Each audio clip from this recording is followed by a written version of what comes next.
All right, let's do this on three. 1, 2, 3. What's up, Facebook? What's up, YouTubes?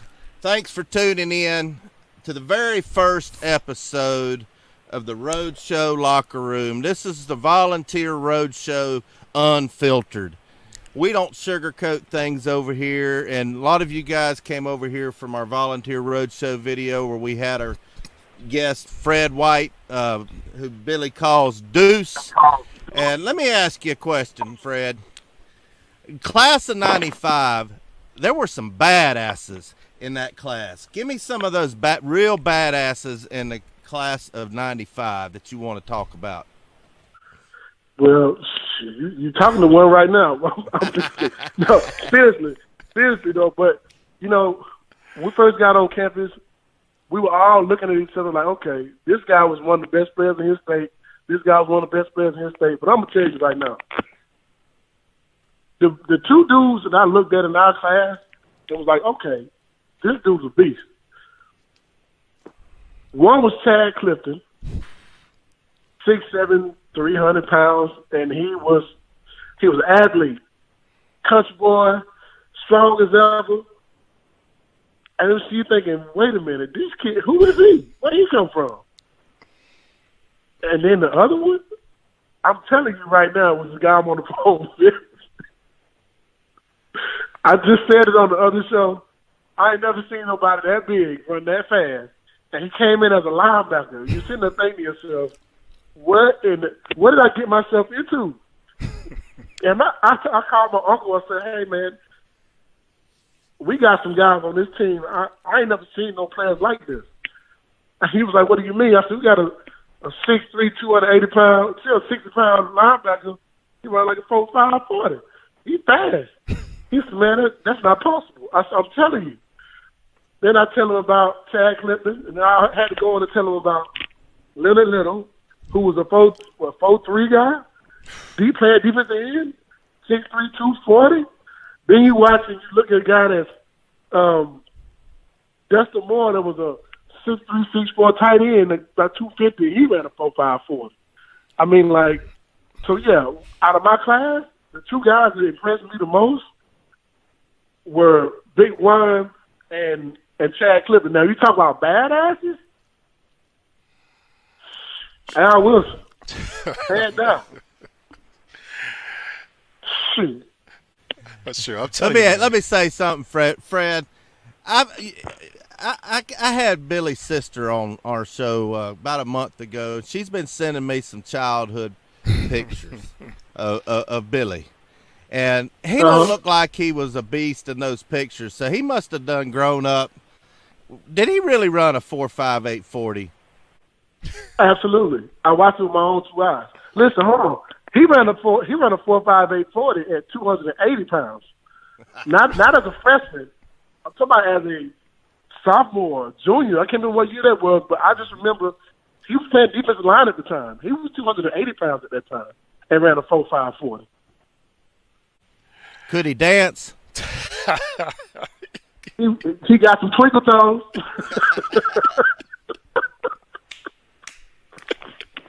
He was always walking around on the tiptoes. Like a doggone ballerina. Oh, man. Y'all silly, man. Man, enough with me, man. It's just... But, man, you when you say Chad Clifton, man, you're right, man. That dude was a freak of nature, man. 6'7", 330, 40 pounds, man, and moving like that, man. I had never seen nothing like that before in my life, man. And also, when you had Antron, you had Sean Bryson. Oh, yeah. We're talking about Sean Bryson. Let me tell you about this kid, man. We had so many running backs that year where he couldn't play running back. But we had to get our best 11 players on the field, so we had to put a NFL running back at fullback. At fullback. And I'm talking about come his senior year running for the combine for the scouts, he ran the fastest 40 time on our team. 4.240. Fullback. Hey, but listen, he was always one of the best athletes on the team. He just don't happen to be on the team when we signed 5 running backs a year. Think about it. We signed Jamal Lewis, Travis Henry, Travis Stevens, Dominique Stevenson, and Chris Ramsey. Yes. 5 running backs in the top 25.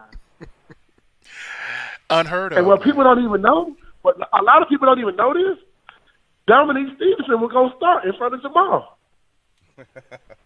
Wow. At running back. Mm-hmm. Tell you what happened, Bob. I'm gonna tell you what happened, Bobby, in practice. I know you know what I'm about to say, Big One. I already know. He was coming through the hole in practice in the scrimmage. The hole opened up, and it was me and him in the hole. I'm coming up full speed from 8 yards back, and I'm thinking to myself, I know he see me. He's gonna break down and shake me, or he lowered his shoulder, and I'm sitting there thinking to myself, oh, he don't even know. I'm about to kill him. Boom. I hit him so hard, his helmet went one way, the ball went the other way, and everybody just screamed, oh, my God. Hey. I knocked him out. I don't want to play running back no more. The next day, he was playing linebacker. but you know what's crazy? He was good. He was really good, but he had fumbled every scrimmage we had. Yeah. He had a fumble. Every scrimmage he did. You know. And that was the last scrimmage. He had a big fumble again. And he was like, you know what? We move in the linebacker. And Jamal Lewis, clear shot. And I'm not saying Jamal wasn't good, because Jamal came in and he was killing it. Travis Henry got injured doing squats, where he squatted 600 pounds as a freshman. I mean, then Travis Stevens, he got lost in the summer at the time because there was so many guys there. Chris Ramsey, he didn't have enough shape, but he could hit you. So they moved him to linebacker. He was the first one to get moved to linebacker. But you got Sean Bryson on the squad where you signed 5 top 25 running backs in the country. So you got to put your best 11 on the field. So Sean Bryson got to play fullback. Let's see. That's crazy. Hey, I'm gonna tell you something else. We had a load. Go ahead. So you forgot about the 2 top running backs that we had in class of '95 too. Now, yeah, Brian Darwin and Stephen Kelly. And Stephen Kelly, yes, out of Alabama, the top running back out of Alabama. Yeah. You know, these two, I mean, I played against Brian Darwin in high school in Mississippi. And I mean, this kid was great, man. I mean, he was before his time, man. It was just wasn't his time to be playing in the SEC. I'm going to tell you what happened to Brian. His mouth. I'm going to tell you what happened to Brian.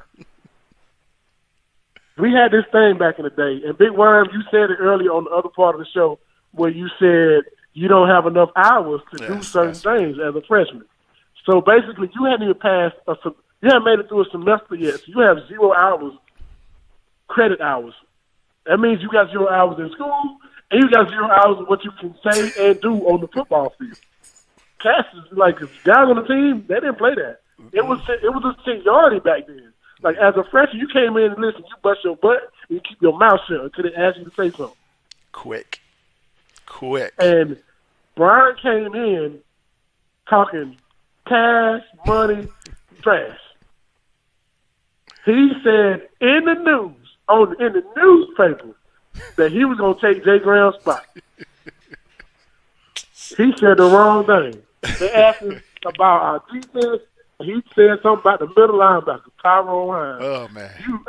Let me tell you something. If you ever been in our locker room, you played football in Tennessee, it's 3 people on that team that I played with. 4. I forgot about Big Bug. Mm-hmm. There's 4 guys on that football team I never in my life seen that bad about. Ever.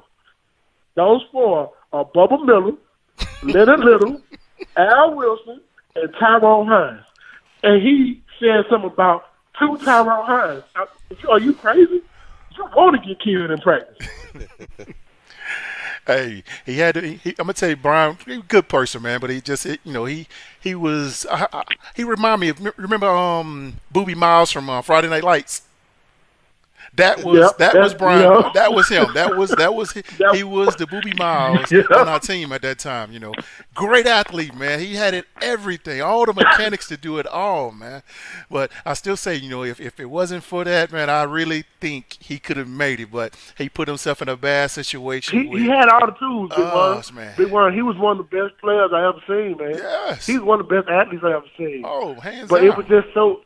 He had on run so many people the wrong way. Mm-hmm. They did everything they could when he got the ball in practice. They were trying their best not to let him get a yard. They pretty much, I'm going to tell you, he ended up having a nickname.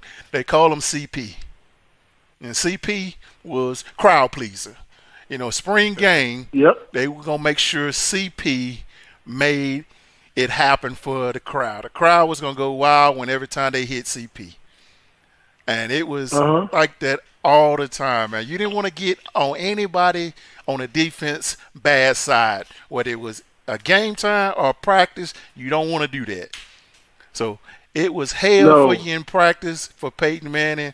Anybody on offense, I don't care, even Marcus Nash, the DBs, Terry Fair, and them was locked them down. It was defense, defense, defense. And that's why our offense was so good. Our defense made them so good, and we practiced against Peyton Manning. They made us good too. Yeah, they made us good too. But that's what people don't understand. We used to give Peyton fits in practice. I mean, like Coach Fulmer used to be like, "Hey guys, let him get the ball off. Hey guys, just let him get the ball off." Because you know how Peyton changed the play at the line of scrimmage. So we'll line up in a different defense and shift at the last second. And he'd be like, and what we'll say, man, we're going to line up in this, and we're going to get back to this. And he looking at us like, he's mad, he'll throw the ball down, and, throw his hands up. And, like, Coach would be like, hey, guys, like, look, man, the teams we're going to play against going to do all this against him. Oh, man, it was fun. He hated it. He hated it, but I know it made him better. Because when we played anybody else, I always said, I can say this for the whole time I was at Tennessee. I never played against a better quarterback. I never played against a better running back, and I never played against better receivers than what I had on my own football team. Billy, you said that already. You and Antron said y'all were practicing against the best. You've already mentioned three things that reminded me of something, and I know you know what I'm talking about. Mm-hmm. Peyton, Al Wilson, and not enough hours. We tried to tell the story about the halftime blow-up with Al Wilson and Peyton Manning against Memphis in 96, wasn't it? Yes. And you just couldn't do it justice. You just couldn't do it justice on the Volunteer Roadshow because we got sponsors over there, Billy. I want you to tell the story now, just exactly how it happened. No filters. I got to hear it. And Fred, you can add in anything you want to that. Oh, I know this story all the way through. And see, it's crazy. Like even when we tell Al about this story, he's like, "Man, it didn't happen like that." I said, "Yes, it did." Yeah, it did. and it went something like this, man. I mean, 96. We were, was it 96 or 97? It was 90. Whenever we lost to Memphis that year. 96. We lost to Memphis. It was 96. Yeah. So. You remember, Peyton, he was All-American quarterback, and of course, we had all these All-American receivers, and the offense was the best in the nation at that time. And we playing against Memphis, Tennessee, which is supposed to be almost like... And Coach Fulmer called them Memphis High. Exactly. In practice. That's exactly what it was. And that's the way they were. The offense was just like that. They were so predictable. I mean, I can tell the offensive linemen where they were going. I mean, that's how simple it was. But at halftime, we were struggling. We wasn't. I think it was like 9-7 or something like that. We hadn't even scored a touchdown. Memphis had number 2 defense in the country too. Yes, and that's what I'm saying. They were good. They was good. I couldn't take nothing away from them defensively, but. On offense, they suck. But still, we had the best offense in the country, so that should have been easy to at least score 14 points at halftime. Well, we get into halftime, and, of course, we had a lot of guys from Tennessee on the team, a lot of Memphis guys from Tennessee. Al is from Jackson, Tennessee, which is Memphis. We get into halftime, and Al, he's hot, man. He's pissed off, man. I mean, he's getting on Peyton. He's in Peyton's ear, chewing him out, you know what I'm saying? And I remember Coach Fulmer come over, Al, chill out, man, chill out. And Al go, If you don't get the fuck out my damn face, man. This my damn teammate I'm talking to, man. You coach us, man. Get out my face. This my teammate, man. And, and that's how he always said. He always going to have that man. Hey, man, get out my face, man. And then... and I remember, man, like I'm like, hey, man, chill out, dog. He was over there cussing Peyton's ass out. Cursing him out. He was over there cussing him out, man. I mean, you would have thought that Al was Coach Chavis. You thought Al was on. He was in Peyton, like he was the defensive coordinator. Like he was Peyton's coach, but Al was in his ass. I thought you was about to say. I thought y'all about to say something about when we was in the 1997 SEC Championship against Auburn, and when he gave that epic speech that day. Ooh. Listen, we in that locker room. Let me tell you something. We're down to we had about 5 or 6 turnovers, man, in that game, and there's no way in hell we should have been behind. We should have been blowing them out, basically. Man, we walk in that locker room and. The coaches will go out to a room and say something to each other first. Then they come back out to us, Big One. Yep. So, I'm going to tell you. So, Peyton, you know how Peyton is a leader, man. He's trying to get his guys rallied and riled up. And, he's doing that Peyton speech and talking. And all of a sudden, Al Wilson said, man, I don't want to hear that shit. He said, man, I want to hear that shit. God damn it. And he went off. And he went off for about a good 5 to 10 minutes. And when he got done talking, Coach Fulmer just looked at everybody and was like, let's go. And that was it. That's what he said, let's go. I was like, Coach, you know what? I don't even think we didn't change nothing. He couldn't follow up with it. He didn't have nothing to say, man. He went off so bad. He went off, man. He went off so bad. You know what? It was almost like a changing of the guard. Cause think about it. Every time we went in any game at halftime, if a player was going to say something, it was either Leonard or it was Peyton. There were the 2 guys that were always going to say something. They were the captains. That game, though, that's when Al Wilson literally became Al Wilson. He was like, I'm done not saying anything no more. I'm going to say what I want to say. And he did. And he was, from that point on, it was like we followed him out the locker room that day. Because I remember he said, when I get to this door, when you walk out this locker room, I'm gonna look in your eyes. If I don't see it, you got to take your ass back in there. That's Dre right there, man. That's Al Dre all day, man. And to this day, I say. And we followed him right on out that door. I'm telling you. That was a changing of the guard right there. It was a changing of. It was like Peyton and Leonard was seniors, and all right, young man, this is your team now. I've got to ask you a question. Back in the Memphis game, let's go back to that just for a second. Al Wilson was a sophomore. He didn't quote-unquote had enough hours, but he didn't. He just took the bull by the horns. I want to know what the look on Peyton's face was, and did Peyton say anything back? Peyton couldn't say anything back. He tried to kind of like, be diplomatic with him, and, but he couldn't. After a while, he just had to be quiet because Al was overpowered him with the words. Yeah, but Al started that game. Yeah, because when the Reverend started talking, it's just like when you're in church. When Reverend Al Dre started preaching, you shall listen. Thou shalt not say anything until he shall finish. He does. And if you don't, there is going to be some consequences. And I don't know if you want to deal with them consequences. And see, and the thing is, like, and to this day, man, I don't know what Al would have done because we never found out the consequences. We were so afraid what the consequences was going to be. Man, so, because you didn't want to find out. Here's the thing, Big One. If you had found out, and then you had got the best of him, man, you'd have to fight that dude every chance you got. Every time he saw you, you'd fight you. Every day, man, every day. And so you don't even know if you want to have that on your. I gotta fight this dude, even if I don't. You know what's crazy? Even if he won, he probably still fight you every time. Right, and that's the way it was, man. I mean, like even in practice, man, you didn't want to start nothing with the defense. no. Because if you get one of us, you got to get the rest. It ain't just one. It's gonna be like we're gonna call it killer bees. We coming to get you. I don't care if you was on the offensive side of the field and the defense over there getting beat up. Defense on this side of the field, we got to go over there and get them. We sprinting over them. Yep, we coming. We coming to the rescue. They're my boys. Yes, sir. What's wrong with y'all? No. Did Al hit in practice like he did in the game, or did he back off a little bit? Was he just as intense in practice? Well, here, yeah. I'll tell you like full this here. Speed. It was full speed, and this is what they had to do to us as a defense. We were pretty much two-hand touch because our offense couldn't do anything.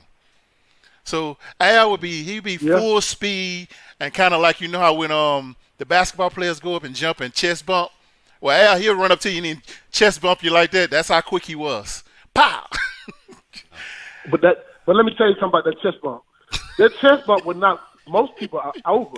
Like, it put you on your butt. Yes, I've seen it many times. He hit offensive linemen like that. Boom! Yeah. It'll put you right on your so yes. It was like that in practice too, man. Full speed. He was an animal in practice, man. Dre was a animal. Don't let the offense be getting the best of us. It might turn into something else. It might be some real hit out there. Oh yeah, like that. Hey, I gotta ask you that full speed, and they say, we're gonna take it easy today, and then of course, the offense they try to throw it off over you and get the best of you. See, that's when you can't do that to the defense, and see now you don't messed up now. So now it's really full speed now. Oh, okay. We got on some shoulder pads. Okay, y'all. Okay. Mm-hmm. All right. We're gonna make sure y'all know we out here today. Mm-hmm. Yep, because Lover's Lane is coming. 7A, 101's coming. Absolutely. We're gonna whoop that ass.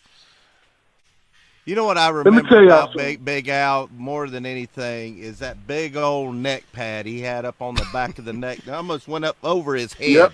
Man, that was so intimidating. Why did he have that? Was it something special, or did he do it just to scare the hell out of you? Man, that's just what linebackers was wearing back then. Mm-hmm.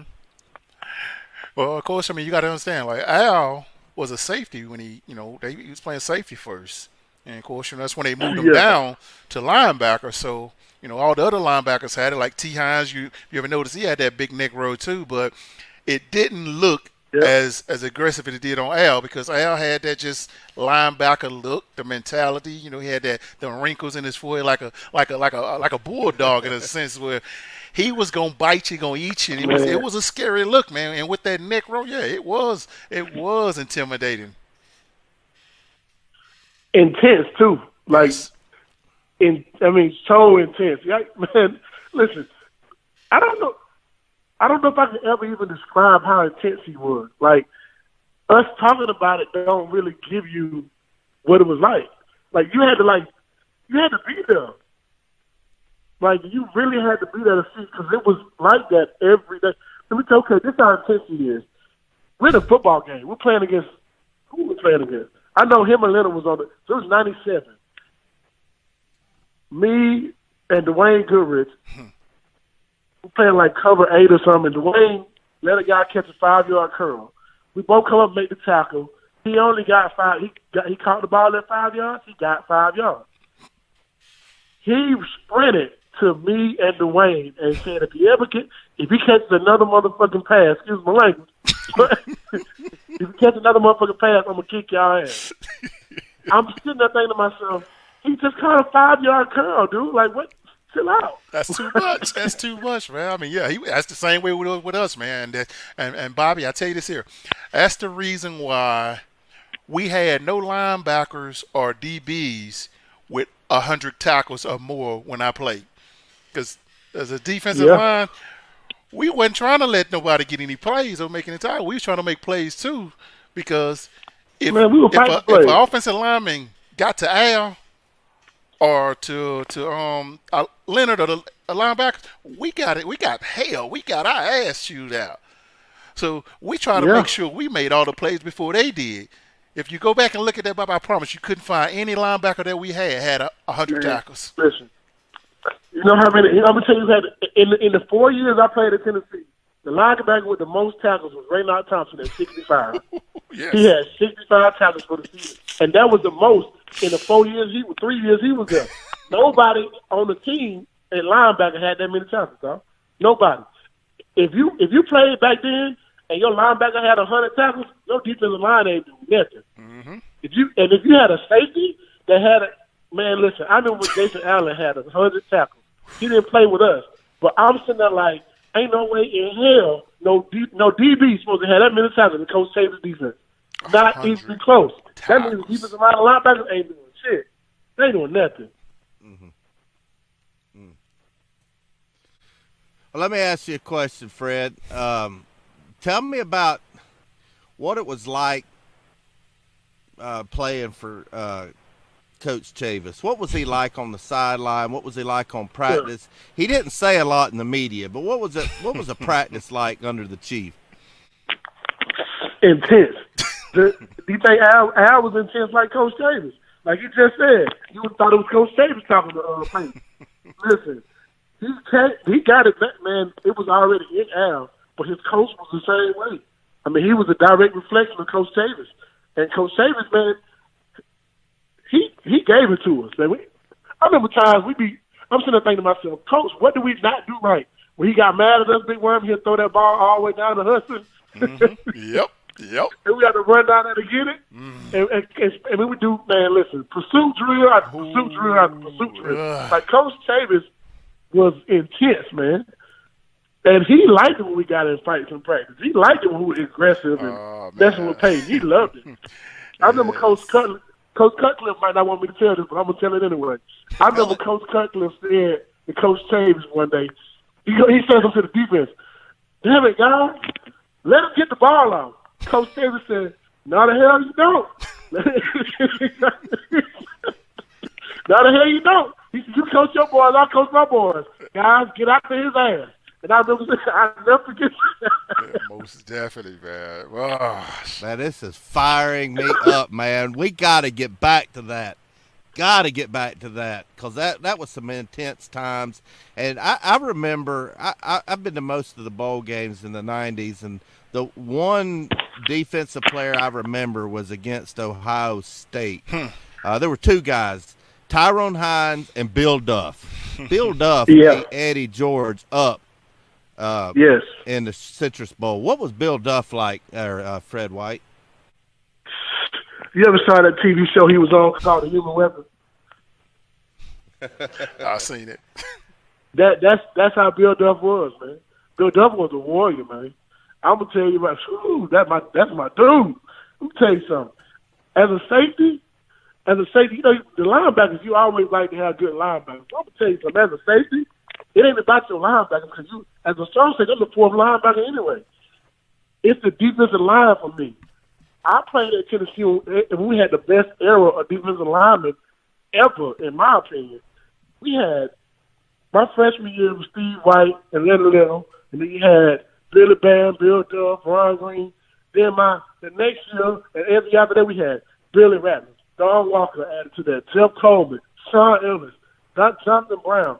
Man, Corey Tech.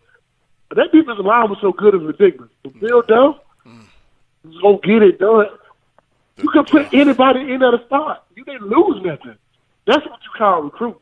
Like, that was recruiting back in the day. When you had linemen and players, you take one player out, you don't lose nothing.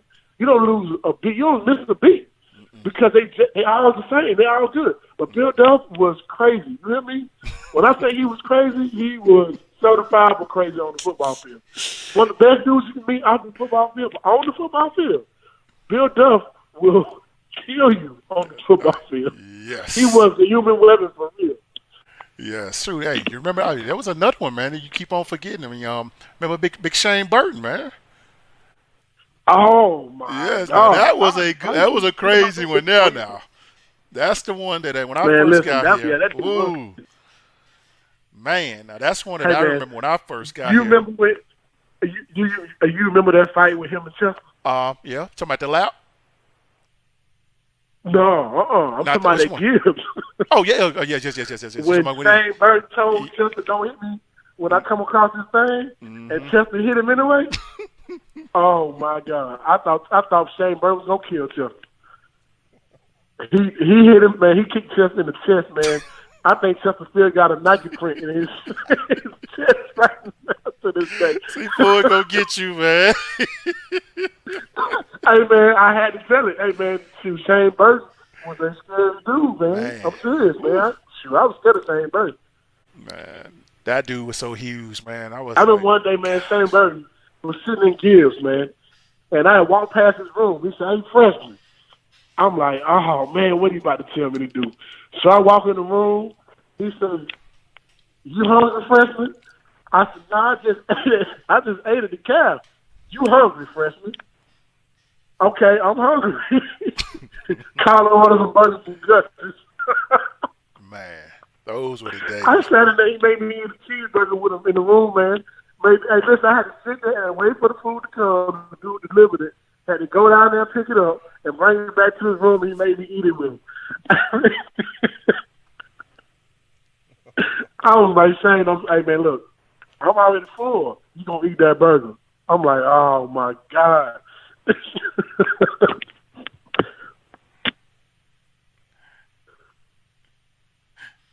Yeah, man, that was crazy, man. Those days, man, I mean, there was no, like you saying, man, we didn't skip a beat when it came to talent, man. Because if you think about this, like, all the years that I played, and as a defensive tackle, we had so many guys. We had Darwin, me, Ron Green, Buck Buxton, Billy Barron, Bill Duff, and guess what?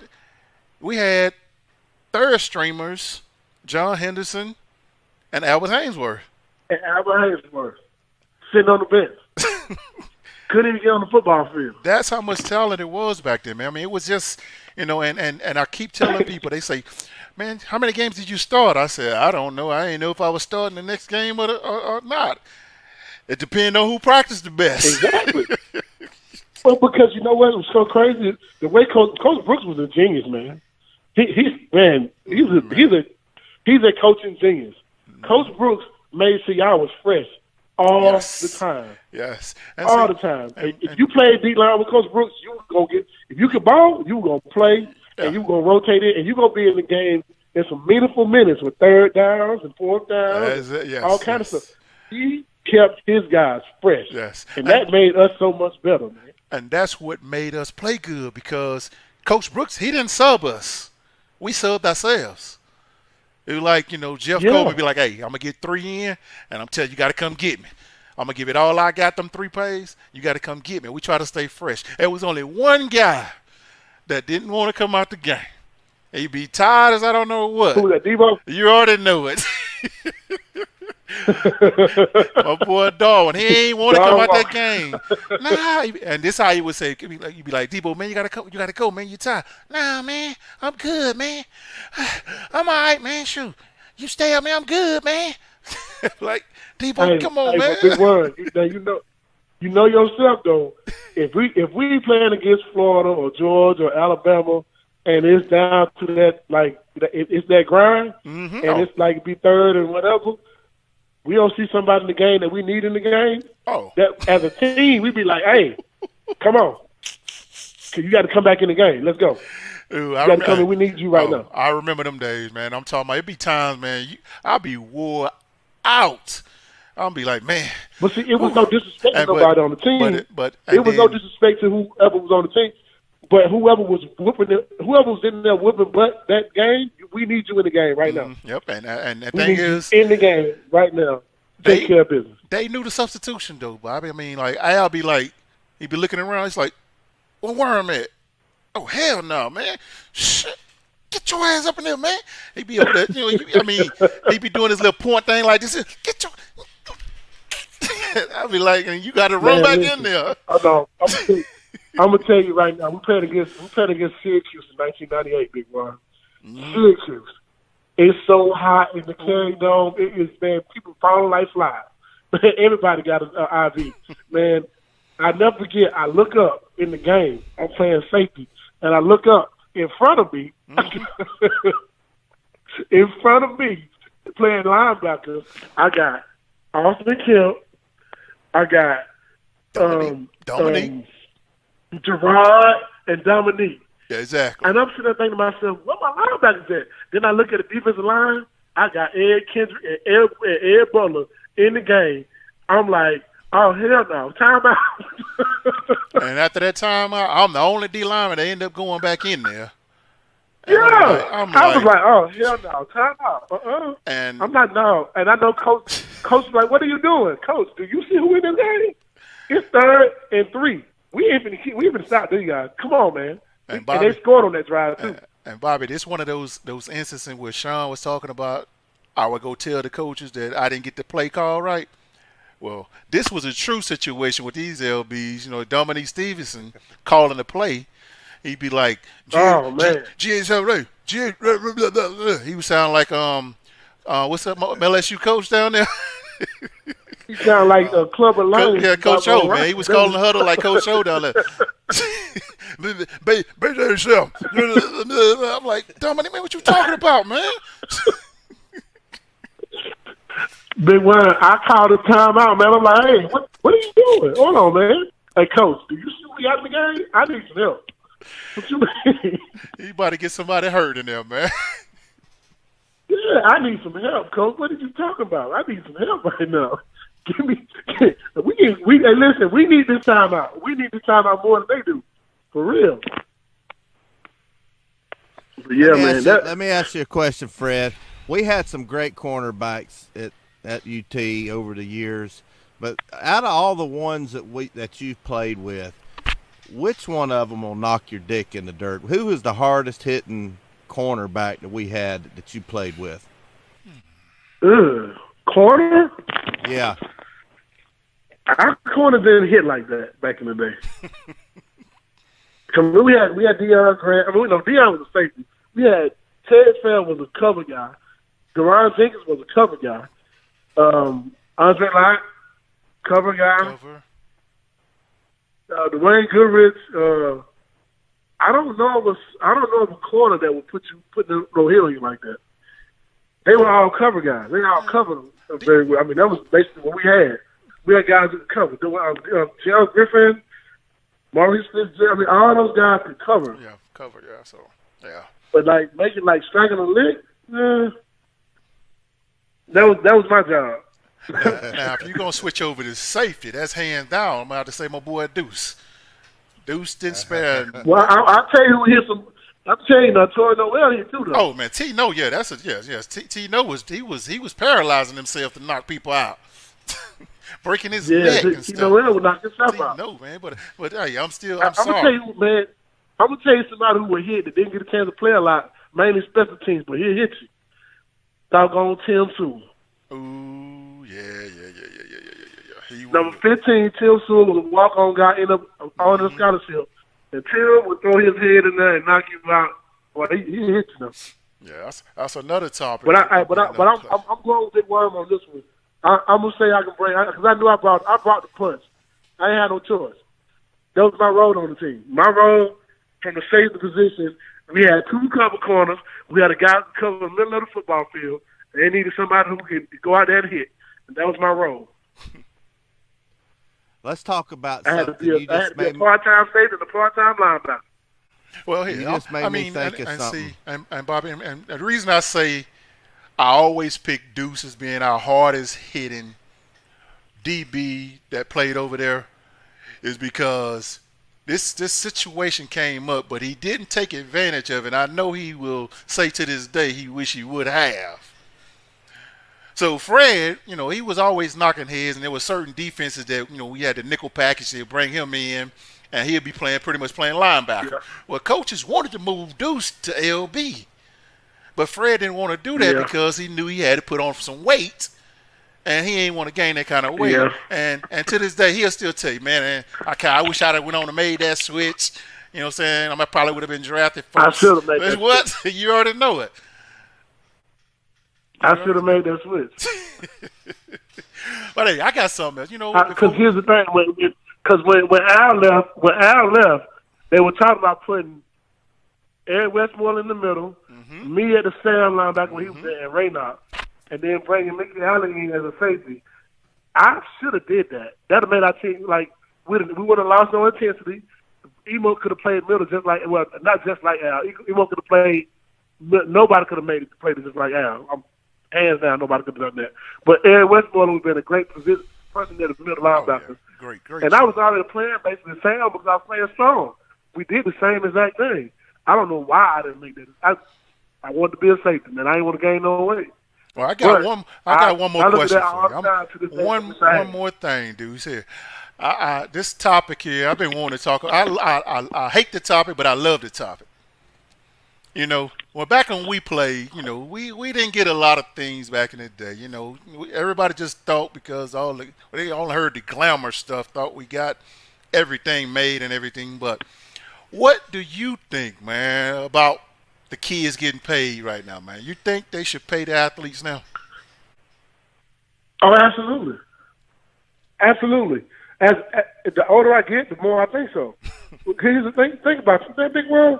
You remember, man, back in the day, bro, when they shut down the cafeteria and we couldn't even get food? Like, we didn't have nowhere to eat. Right. Like, I remember knocking on the door of everybody on Gibbs Hall one Sunday, and it was like their spring break. Me and Terry Fair knocking on doors to get change, man, to buy pizza. And Papa John's Pizza had just came out with a deal for campus. It just opened. It had 2 pizzas for $4, one topping. We paid for a pizza with all nickels, quarters, and dimes. We didn't have not $1 bill, bro. What was that, Road Runner? We didn't have enough for tax. The young lady from the desk, the front desk, gave us the tax, bro, and we couldn't give them no tip. We didn't have no money for no tip. We ate that pizza, half of it for lunch and half of it for dinner. And I remember saying to myself, man, we fill up a whole stadium. And we can't even find no food on Sunday, man. Hey, it was tough back then. Something ain't right. It was tough back then, man. Here's the thing, man. This is people talk about how much the coaches are getting paid, right? Which means the ticket prices go up, stuff like that, right? Okay. I feel like, do you realize you don't have to pay them a whole lot of money? You can get them boys $2,000 a month, $2,500 a month. What? Man, in college, if somebody gave us $100, we'd have been great for a month. Yes. I mean, you mean to tell me you can't pay them something? Come on, man. Listen, you have these new TV deals. Do they deserve it? They should at least make money off their likeness. I say that because think about something. You mean to tell me back in the day you could play a video game with me on it, but I don't get nothing for it? You might not have my name on it, but my number, my measurements all were the same. The color of the player was the same. Everybody who played the game know that's me. But I can't get no money off of it? That's my likeness. Where they do that? I mean, what job? I don't care where you are in America. Where that somebody can use your likeness, you don't get a share of it. That doesn't make sense to me. I mean, you mean to tell me a guy like Garantano or give me a defensive guy, Daryl Tyler, these guys are getting ready to have their jersey sold, and they don't get a dime. I feel like they should get something. You know, of course, I really do, man. I don't see how you don't pay them for us. I mean, I'm the same way, Fred. I mean, you know, I've heard some stories where they tell us that, you know, the kids get some type of stipend now. I mean, I don't know what it is. I don't know how much it is. You know, I'm basically going off my experience when I played. You know, a lot of people thought that, you know, we was getting paid or we did this here, you know, because we dressed nice and, you know, we got a car to drive or whatever, and they thought we had it made. But, you know, our families did as much as they could to help us, but it still wasn't enough. Exactly. You know, I mean, it was times where I'm not going to sit and lie because you got to think about back then. They didn't have cell phones back then. You had to, if you wanted to call home, it was long distance. Long distance. You had to get a calling card. Yes, it was expensive. To make it easier. You know, I remember. Yeah. I remember when I had to call home. I had to call home, and I had to do what we call a collect call. And on that collect call, I would say, you had to say your name, who the call was from. Well, instead of me saying to my mom, instead of me telling my mom it's me, I would say like, "Hey, mama, call me right back." Exactly. You had to say your name, "Hey, mama, call me right back," and then hang up and wait for them to call you. and the way I think about it is, I didn't need a lot of money back then because I knew how to survive off what I had. But back then, I say if I had $250 a month back then of just spare money to just do something to get just to go to the movies or something, or buy me a new shirt or something like that, or anything like that where I don't have to just wear, issue gear all the time where I go out in public. Yes, I love to wear my school colors, but sometimes I want to, dress a little nicer and go buy me a little polo or something, or take a girl out on a date or something. I could afford to do that, man. It was tough. And the thing you say about food. I got a question. Gosh, how many players on the team now? How many players on the team now, Big One? How many players? It's what? Is it 75? It's 75, yes. So it's 75, right? Okay. So you mean to tell me they can't pay these guys out of 75 guys $2,500 a month? That's about $187,000 a year, right? Or take that back. Yep, 187. Yep, 187,500. Yeah. 187. And let's see here. Okay, it's about. I think you can do that. That's easy. That's not a lot of money. That should go in the coach's contract. Think about it. Put it in the coach's contract. I've thought this about this. This is how much money we got for your players. I've thought about this a few times over the years, and my thought has evolved over the time, the last decade or 20 years, because this subject's been coming up. I said these are student athletes. They're getting an education. You've heard the typical argument, and I've really changed how I thought about it. I said, back when General Nealon was coaching, it truly was a student athlete. They didn't have the recruiting they have now. It wasn't the business they have now. They basically had tryouts, at 8 o'clock in the morning, out on the field, and they picked players out of people going to school. That's the way it started out. Now it's a big business. They're recruiting these guys. They're paying Nick Saban and Dabo Swinney $9 million a year. They're getting a coach. And they're paying Chaney $1.5 million a year. You know how much they're getting on these suites? I've been up in a suite. One of the viewers of Volunteer Roadshow invited me up there for the spring game. Those things are nice, and I guarantee you they ain't cheap. And they fed you like kings up there. I know y'all have been up there, and this was a spring game, and it was nice food. Mm-hmm. I think Antron had a good idea. If you want to be a purist, get them a little stipend. But I don't know why football is different than baseball and basketball and all the rules about, making money and entering the draft and coming back out of the draft. You can do that in basketball. You can't do that in football. I don't know why you can't let these guys go out, like Antron said, and raise the cap on how much they can make in the summertime or during Christmas break or whatever. But I know these guys are coming from, most of them, I'd say probably 90% of them come from poor families. They come from people that can't afford to send them money. They could barely, pay their own bills. And they're traveling, a lot of these guys come from California or Florida or whatever, come all the way to Knoxville. And it costs a lot of money. I think they should give them a little stipend for something. They should cover their food. Go out to a movie. There shouldn't be any reason in the world why a kid shouldn't have the money to go to a movie or take their girl to Pizza Hut. I'm not saying make pay them $1 million, and I know what happens. You open up a can of worms. Well, this player, he's a better player. He gets more money. I think it should all be even. Let them either earn $5,000, $10,000 over the summer, but they won't let these guys make it because there's so many boosters that'll go pay them the $10,000, and they don't have to do nothing. I understand there's a lot of can of worms, but I think that the kids shouldn't have to go pay. If you're paying them throughout the year, you don't have to. They don't need a summer job. Yeah. So you don't get that. If you're giving a guy, I promise you, if you give these guys $2,000, now somebody gonna want more, but I promise you, if you gave them $2,000 or $2,500 a month, why would I need a job? Yeah. Why would I need a booster to give me money?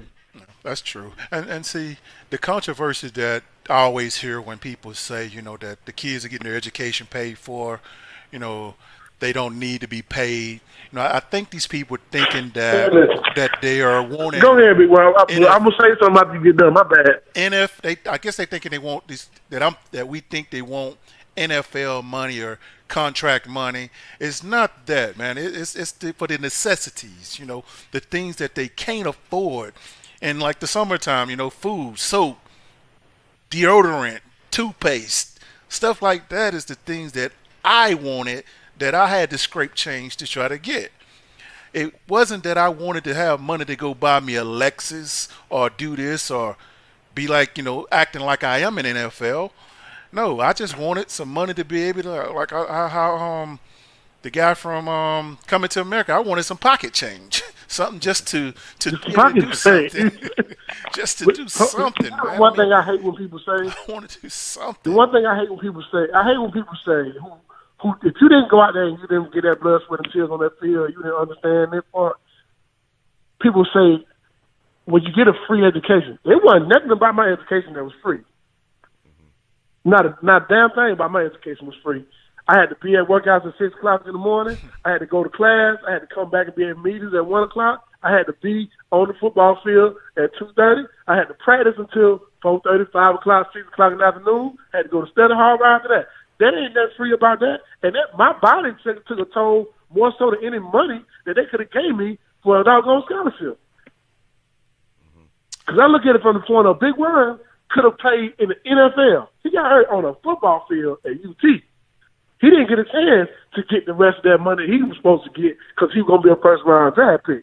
You understand what I'm saying? So people always talk about it's free, but yet it's still, the game is changing so much. All the game don't got soft now. Oh, wait a minute. But you mean to tell me these injuries that we've been getting and had all these concussions and head stuff and, CTE and all that type of stuff, people get that in college too. We just didn't get paid. Yeah, you know what you signed up for, but you're also going to get mad about the fact that they call penalties for a hit that's too hard now, or it's targeted, or the game is soft. What do you want? Which one you want? You want it to be soft? You want it to be steady? You want these guys to put their body on the line, or you don't want these guys to put their body on the line? Because it ain't free, because they putting their body on the line. And they know they doing it. We chose to do this, absolutely. But here's the problem. The problem lies in the fact that nobody even knew. We didn't know that we could get CTE. Ain't nobody heard of that till a couple years ago. They knew this already. So you ain't going to tell me my education was free. You're a lie. You're a damn lie. Because they talk about the education part, I could have took out grants and all that stuff and paid for my education myself if it was that case.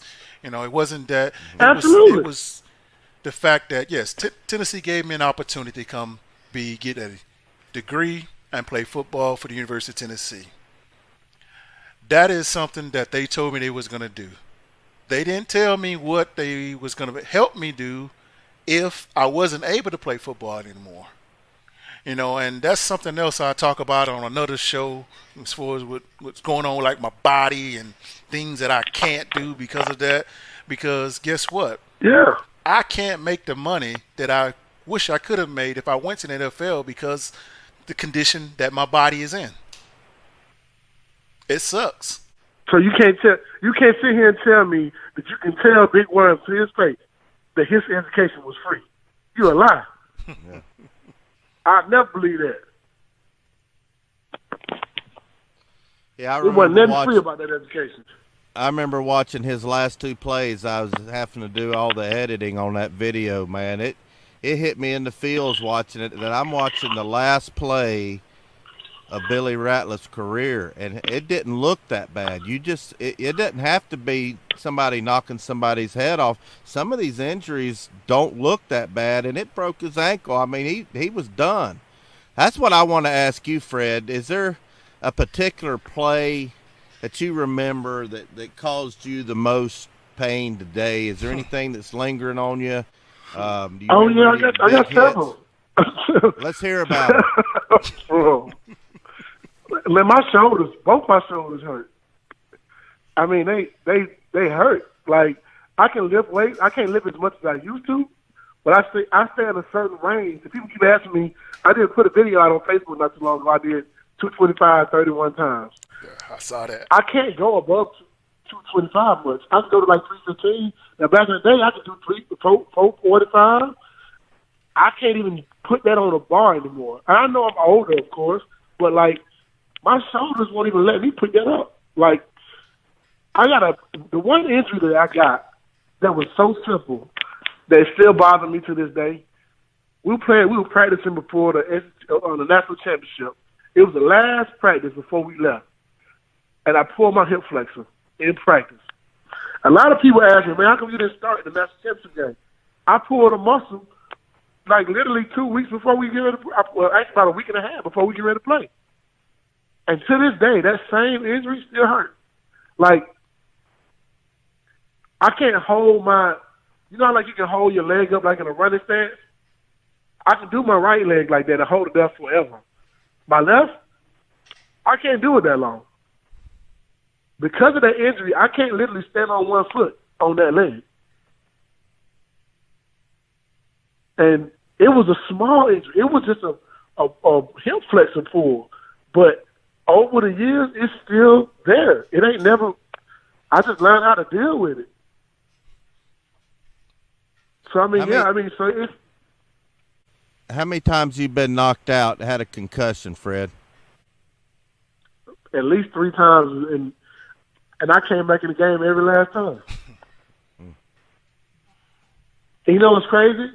One of those games, we played against Alabama in 1996 in Neyland Stadium, and the guy came across and hit me tight end on kickoff. I'm coming out on kickoff, and we hit each other. He literally hit me. I never saw the guy. I never saw him coming. They had to carry me out the field, and they gave me back then it was the ammonia. They popped the ammonia, and they give it to you, and they ask you how many fingers you see. You can see this. You can watch the TV copy right now, and you're going to see it. About 10 minutes later, I'm back. Actually, not even 10 minutes later. Whenever we punted, they were punting, I'm on punt return. I was back in. And I played the rest of the game. Today, I wouldn't be asked to go back in the game. I would be like concussion protocol. I wouldn't be able to go back in. Mm-hmm. Well, now, that happened to me 3 times while I was in Tennessee. But, you know, back then, we didn't know. You just got the bell rung. So you get yourself back together playing against Arkansas in 1998 in Neyland Stadium. And somebody hit me on kickoff return. I'm coming out on kickoff, and I got hit. I'll never forget, I couldn't even see. Like, literally couldn't see. And I was going to the sideline, and Derek Edmonds was my backup. I said, I'm like, reach. I couldn't even say that to him. I just pointed at him and was like, get on the field. It's like, you got to go in. I can't even see. I could bet. He was so blurry. He asked me, hey, man, you okay? I just shook my head no. I couldn't even see. Got to the sideline. I got the smell of sauce. I'm back in the game. Wow. I finished the game up. Same thing happened against Nebraska. I got hit in the Nebraska game. I should have never went back on the football field. I know that now, but I didn't know that then. You know what I'm saying? But back then, we were warriors. So my whole thought process was, oh, he got me. I got to come back. I got to get him. Who was that to hit me? Can somebody tell me who that was to hit me? I'm going to get his ass. That was your thought process back then. Wow. But, yeah, so I remember all 3 times that I got knocked out in the game. I got hit, and I was concussed. I know I was concussed. I know that now, and I knew that then, but we didn't think, concussion, your neck will hurt. Like the next day, yeah, I had sensitivity to light. All those symptoms that you have, I was like, dang, I had all of that. Wow. Neck was hurting, headache, everything. That's why I wore sunglasses all the time. Like that's stuff you look at now, you be like, dang, I didn't even know what that was. I had no idea. Y'all were warriors, man. Y'all were warriors. Wow. Wow. So yeah, I hate when somebody tell me you want to fight on your hands. You tell me my education was free. We gonna fight. You better run. And I ain't gonna lie, I don't gain some weight, but I can still go now. Better run fast. Oh man. Oh, and that's another story we gonna talk about, but I ain't gonna bring that up right now. I'm gonna let Al talk about that one day. What's that? Well, the big guys are little and the little guys are big.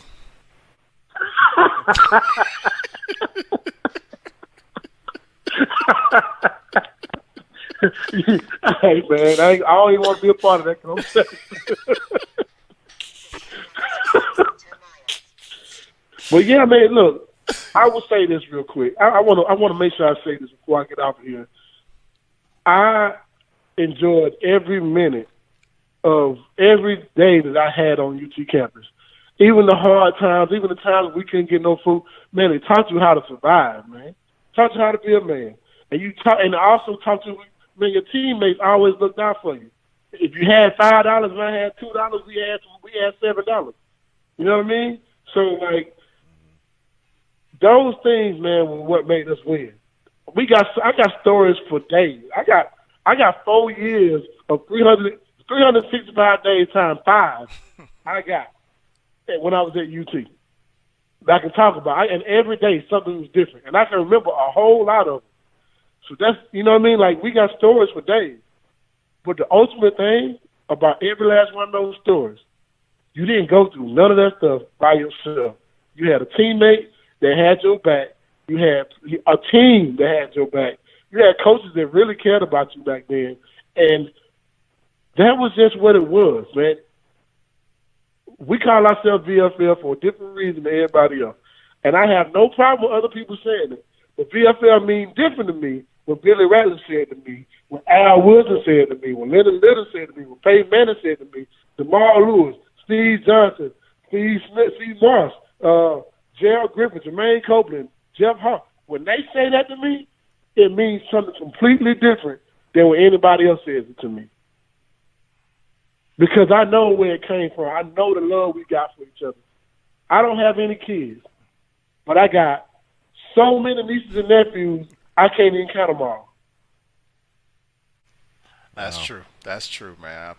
I feel the same way, man. You know, the VFL is, you know, they say it's Vol for life, but it's Vol family for life, man. It's gonna be like that to the day I die, man. I'm always love my brothers to this day, and anytime they need me, I'm always be there. So thank you. Absolutely. Thank you, Deuce, man. And I appreciate you for coming on, man, and sharing these stories with me, man. This is special, man. This won't be the last time we do it either, because we're going to have some fun anytime, this year, man. You let me know, Big Worm. I'll be there, bro.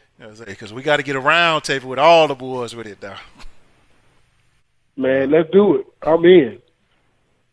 Hey, man, you know what I would love for you to do that, like on a Friday when we coming in for a game. You know we all coming in. So it'd be a great time to set up something like that for a Friday when we coming in town. Hey, we can make it happen. Yeah. Do something, you know, right before, you know, everybody get ready to go out. Just get it started. Friday Night Live. Can't find a better time than that. And I appreciate it, Fred. I never dreamed. I told Billy this when we first partnered up back in January.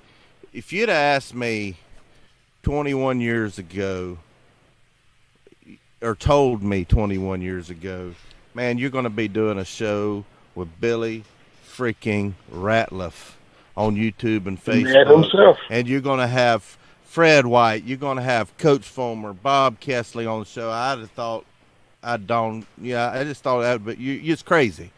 And I'm living a dream. I'm living a dream. And I appreciate it. This means a lot to me, and just hearing these stories. You're right. It wasn't free. You laid it on the line. What great stories, Billy. Can't get any better than this. I want to say, man. I want to say, man. When my teammates call me, when I call my teammates, I have never once been told I can't help you, or I can't do the show, or I can't do. We always look out for each other. Yeah. It's bigger than just being teammates. We family. Family take care of each other. We always have. We always will. Yes, sir. Most definitely, man. Well, anyway, guys, this is our first episode of the Roadshow Locker Room. It was unfiltered. You heard a lot of great stories. So if you like this and you want to see more, hit that like button on YouTube. Hit that like button over on Facebook. Follow us and subscribe. Hit that bell notification on YouTube and on Facebook. Don't forget to follow our new page, Roadshow Locker Room. And I promise you, there's going to be more of this to come. Real talk. So, like I say on Volunteer Roashow, thanks for tuning in. Go Vols. Yes, sir. You'll never, ever hear any more real talk than what you just heard right now. I promise you that.